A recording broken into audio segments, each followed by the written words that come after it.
खबर शामिल करते हैं कोटली आज़ाद कश्मीर से, जहां पर तरक्की के इस दौर में भी गवर्नमेंट बॉयज़ प्राइमरी स्कूल मानवाली नाला बुनियादी सहूलतों से महरूम। ना बिजली ना पानी, स्कूल की इमारत भी एक कमरे पर मुश्तमिल और बच्चों की तादाद 80 है। हुकूमत आज़ाद कश्मीर की तरफ से तालीम सब के लिए बराबर के दावे भी कहीं दिखाई नहीं देते।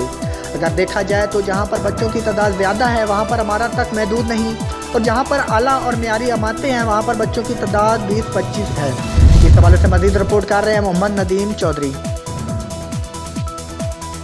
अपोजिशन लीडर आज़ाद कश्मीर चौधरी मोहम्मद यासीन और उनके मद्दे मुकाबल राजा इकबाल खान के हल्के का गवर्नमेंट बॉयज़ प्राइमरी स्कूल मूली नाला तरक्की के इस दौर में भी किसी मसीहा का मंतज़र है।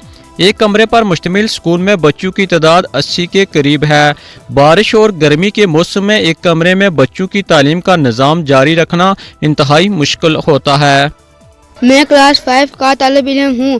फर्नीचर न होने की वजह से सख्त सर्दी में हम ज़मीन पर बैठ कर तालीम हासिल करने पर मजबूर हैं। हुकूमत आज़ाद कश्मीर और हल्के के नुमाइंदों की लापरवाही की वजह से सख्त सर्दी के मौसम में छोटे छोटे मासूम बच्चे ज़मीन पर बैठकर तालीम हासिल करने पर मजबूर हैं।